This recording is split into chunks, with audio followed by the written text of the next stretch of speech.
วายดีเนาะมื้อนี้เฮาก็สิมาเฮ็ดภารกิจเอาชีวิตรอดอยู่ในป่า2 ชั่วโมงเนาะสิเป็นจังได๋ก็ปลาครับส้มนี่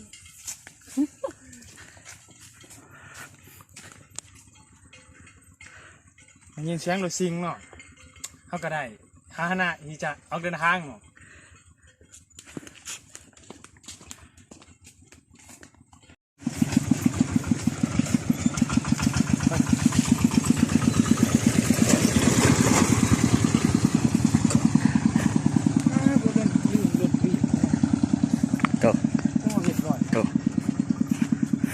จำพวกที่กลายไปบางกีนั่นก็แม่นจำพวกที่ว่าเขาไปหาของป่าเนาะตอนนี้ครับอะยังไม่ได้หาเห็นว่าใกล้สมควรเนาะเป็นเวลา2 ชั่วโมงแล้วเนาะเป็นทางต่อเลยเนาะเขาก็ได้เดินทางมาไกลสมควรเดียวแล้วเนาะต่อไปกะมันจะลำบากนิดนึงเนาะเพราะว่าเขาเปิดมาเห็นเส้นทางเลยแล้วเขาก็ต้องไปค้นหาเส้นทางต่อไปเขาก็เจอกล่องยังบ่หูเนาะเป็นหูจอดรออยู่เนาะแต่เขาเห็นยังก็บ่หูเขาก็เปิดหอบๆเนาะก็จะเห็นทางอยู่ว่าพวกเขาเส้นทางใดที่ว่าเป็นตาไปเนาะเขาก็ไปทางนั้นเนาะเส้นทางลุมนี้เนาะมันจะเป็นเส้นทางเขาแบบที่ไปทางนี้เลยเนาะตามมาเลย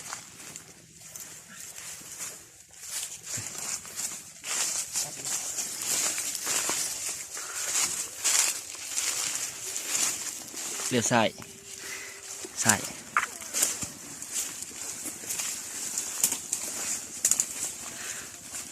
ไปส่วนที่เขาพบเจอทางต่อไปกะเขาตะขีบส่วนที่ว่าเขาเห็นหนทางเลยเนาะ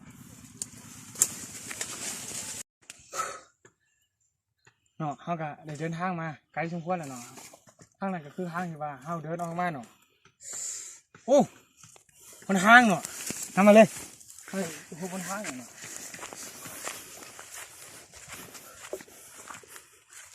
ทำมาเลยเนาะโอ้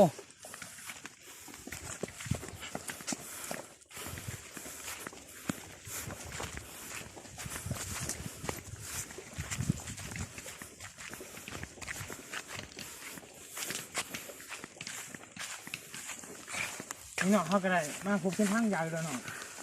ก็โชคดีเนาะแต่นี่ก็ยังเดินทางตามหาแหล่งน้ำเนาะเพื่อว่าจะไปพักพิงหรือว่าพักผ่อนอยู่แหล่งน้ำเนาะนี่ก็เนี่ยเนาะสาเหตุที่ว่าที่ไทยป่าใหม่เขาดูลงเนาะว่าเขาการพักแห้งอะไรเนาะเพราะว่ายันเขาเจ้าผ่าใส่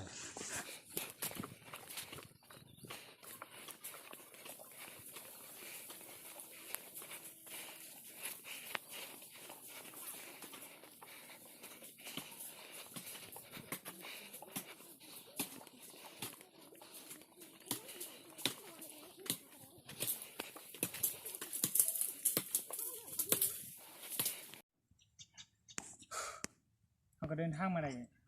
ฮอดแรงน้ำแล้วเนาะเขาก็จะเดินนาไปอีกตึกนิดนึงก็ว่าจะไปหักเสาเมื่อยฮะแล้วก็กินข้าวกินน้ำเนาะก็ถ้าบ้างเนี่ยน้ำมีปนเปี้ยไปด้วยสารเคมีแต่ว่านักวิทยาศาสตร์ได้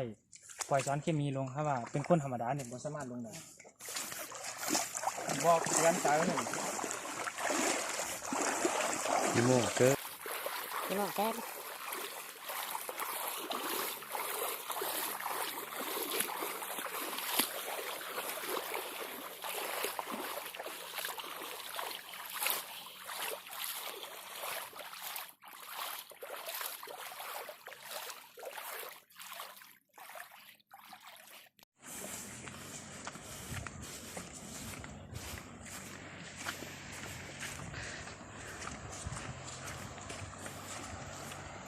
ในสุดเขาก็เดินทางมาหอดเงินขึ้นสวรรค์หนึ่งทำมาเลย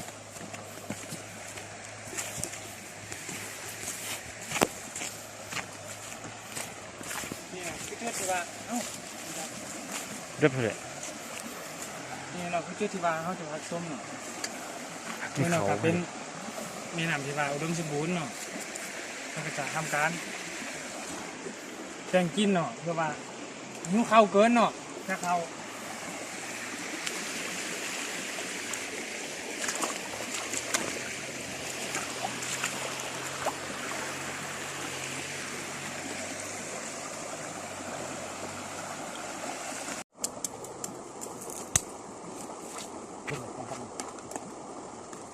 อยาก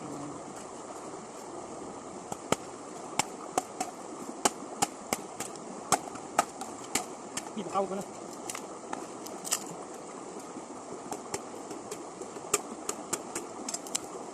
ยึดแมงละแมงหวานยึดเลยวันเด็กอ่อยที่เอารักนี่เลย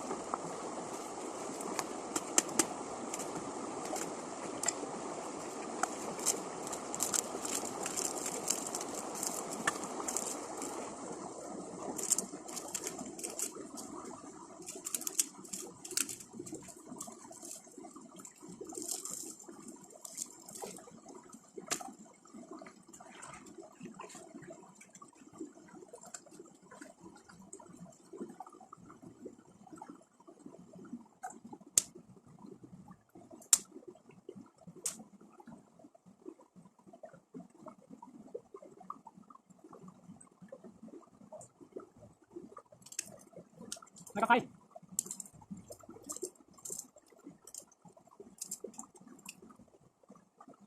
แล้วก็ไป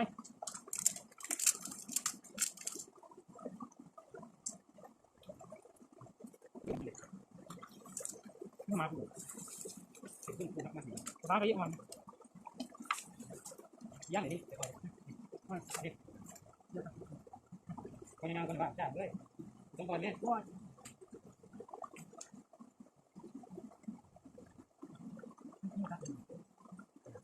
ูผมไปดูมันขนาดนี้อยู่ไปชิมอะไรกินนี่แหละน่าสนใจ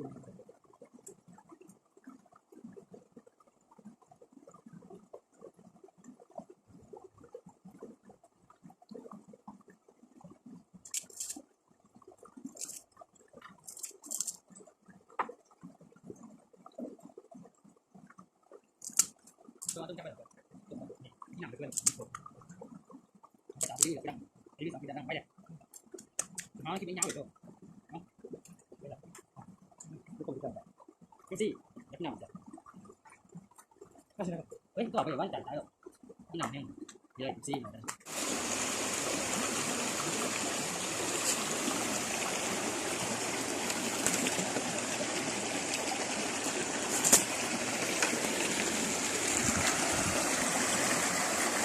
เขาบ่ได้เอาอุปกรณ์มานำเนาะคันเอาอุปกรณ์มาเขาก็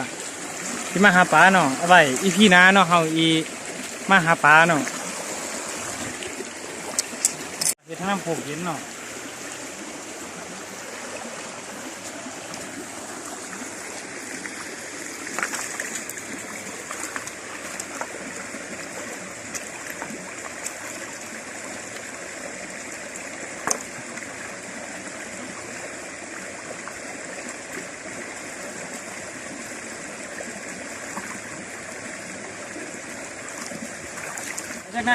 หลังจากนั้นก็ปล่อยไปประมาณ10 นาทีเนาะก็จะให้น้ำโขกเย็นเนาะ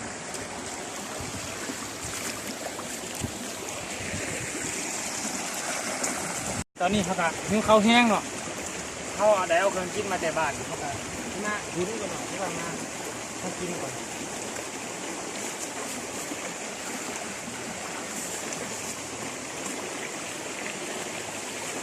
เพื่อนี่ก็มาแกงเนาะที่เขามาแต่บ้านแล้วก็นี่ลาบซีนเนาะทับกูดที่ว่าเขาเก็บมาแคมพังทำทาง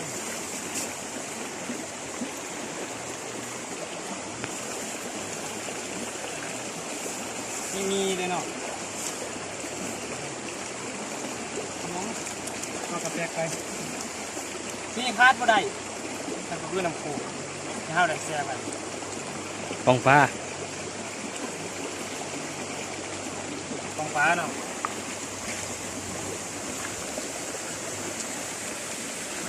เขาก็พอกินข้าวก็เนาะพอตัดคลิปไปก่อนเลย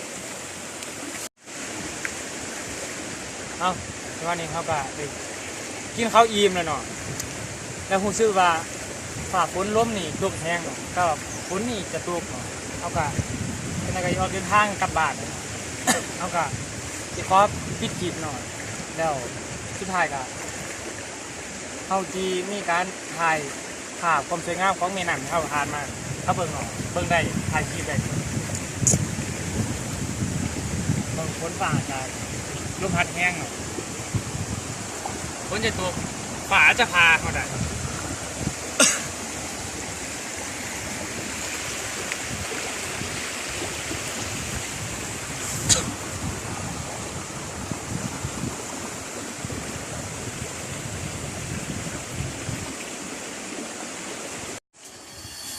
I wanna be the very best that no one ever was. To catch them is my real test. To train them is my cause. I would travel across the land, searching far and wide. Use Pokemon to understand the power that's inside. Pokemon, gotta catch them all with me. I know it's my destiny. Pokemon, oh, you're my best friend. In a world we must defend. Pokemon, gotta catch them all so true. I could you pull us through. You teach me and I'll teach you. Pokemon, gotta catch them all.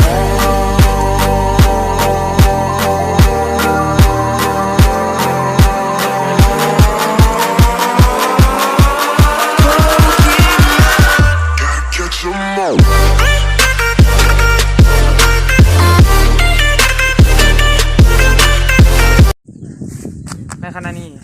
เขาก็ได้เดินทางมาหอดบ้านหรือว่ามาหอดงานของเขาเลยเนาะได้ทำการอาบน้ำอาบพาไปเนาะนี่ก็งานของจุ่มเขาเนาะก็เป็นคนธรรมดาเนาะคนไหนเป็นคนรวยคนนั้นคือเขาเนาะนี่ก็คือรถพาหะของเขาเนาะคันเดียวเนาะเขาสาวไปโรงเรียนทุกมือเนาะรถคันนี้สุดท้ายก็ขอปิดคลิปเนาะ